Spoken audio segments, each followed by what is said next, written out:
Ang aking mensahe na lang ay para sa aking pinagsisilbihan ng mga OFWs.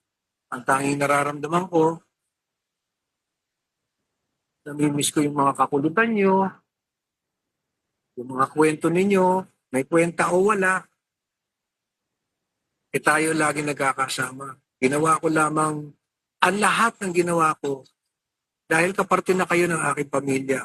Kayo na itinuring kong nanay, tatay, ate, pinsan, lahat na. At yung pagsisilbi ko sa inyo, hindi ko lamang yan ginawa dahil yan na inutos sa akin ng ating Pangulo.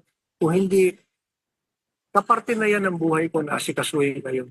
Maraming salamat sa lahat ng pagkakataon na binigay niyo sa aking pagtitiwala. Maraming beses tayo nagkakasama, nagtatawanan, nag-iiyakan. Napakaraming nangyari. Mamimiss ko kayo. Mamimiss ko kayo.